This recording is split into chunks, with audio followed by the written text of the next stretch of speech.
ہمارے اندر پیدا ہوتا ہے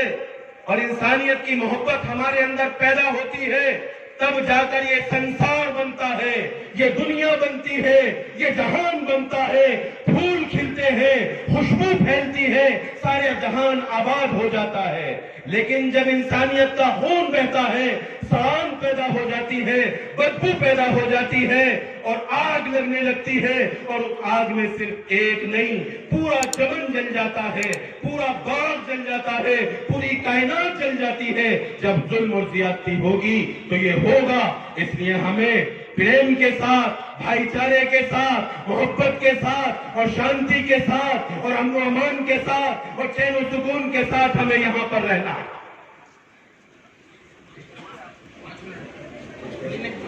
تو اس لیے میرے بھائیوں، میں خاص طور سے آپ سے یہ پیغام مجھے دینا تھا اور یہ میسج مجھے دینا تھا کہ ہم اپنے بھائیوں کے کام آئیں، بھائیوں کے اندر محبت تقسیم کریں۔ میں آپ سے عرض کروں، مثال کے طور پر ایک شخص ہے جو اپنے گھر کے اندر پڑا ہوا ہے، راکیش نام کا ایک شخص ہے جو اپنے گھر کے اندر پڑا ہوا ہے۔ وہ ڈاکٹر کو دکھا کر آیا، ڈاکٹر نے کہہ دیا کہ آپ کو کینسر ہے اور کینسر کا کوئی علاج نہیں ہے، اس میں آپ کے 3 لاکھ روپے خرچ ہوں گے، اس میں آپ کے 3 لاکھ روپے خرچ ہوں گے۔ وہ بیچارہ مایوس ہو کر واپس آ جاتا ہے، صبح کے کھانے کا انتظام کرتا ہے تو شام کا نہیں ہوتا، اور شام کا انتظام کر لیتا ہے تو صبح کا نہیں ہوتا۔ وہ 3 لاکھ روپے کہاں سے جمع کر کے لائے گا؟ وہ گھر کے اندر مایوسی کے ساتھ بیٹھا ہوا ہے، اس کی بیوی منہ لٹکائے بیٹھی ہوئی ہے، اس کے بچے رو رہے ہیں اور چیخ رہے ہیں۔ اسی حالت میں ایک شخص گھر کے اندر جاتا ہے اور حالات کا جائزہ لیتا ہے، حالات کو پوچھتا ہے، معلوم کرتا ہے کہ کیا حال ہے، کیوں تمہارے ہاں اس طرح کا غم کا ماحول ہے؟ پہلے تو وہ لوگ جھجکتے ہیں، پھر بتاتے ہیں کہ ہمارے شوہر کینسر کے اندر مبتلا ہیں اور ان کے علاج کے لیے ہمارے پاس ایک پائی ایک کوڑی بھی نہیں۔ وہ شخص کہتا ہے کہ ارے کوئی ایسا مسئلہ نہیں ہے، اس کو اپنے ساتھ لے جاتا ہے، علاج کراتا ہے۔ علاج کرانے کے بعد جب وہ بالکل ٹھیک ہو جاتا ہے تو اس کے گھر چھوڑنے کے لیے آتا ہے۔ آپ بتائیے کہ وہ لوگ کتنے احسان مند ہوں گے، اس کے پیروں پر گر جائیں گے اور اس سے کہیں گے ہمارے ایشور تو آپ ہیں، ہمارے بھگوان تو آپ ہیں، ہمارے دیوتا تو آپ ہیں، آپ نے ہمارے مریض کو بچا لیا۔ اس طرح کے کام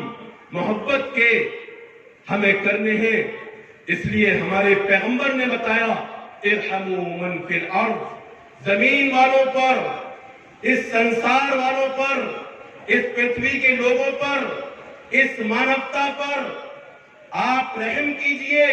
آسمان والا تمہارے اوپر مہربان ہوگا، وہ تمہارے ساتھ ہمدردی کا، محبت کا، عنایت کا معاملہ کرے گا، سارے دکھ دور ہوں گے۔ اور دوسری جگہ فرمایا جو لوگوں کو فائدہ پہنچائے وہ دنیا میں سب سے بہتر انسان ہے، انسانوں کو فائدہ پہنچائے، کسی مسلمان کو نہیں، کسی یہودی کو نہیں، کسی عیسائی کو نہیں، بلکہ ساری انسانیت کو فائدہ پہنچانے والا دنیا کا سب سے بہترین انسان ہے۔ تو اس لیے ہمیں مانوتا کا خیال کرنا ہے، ان درندوں سے بچانا ہے جو اس دھرتی کو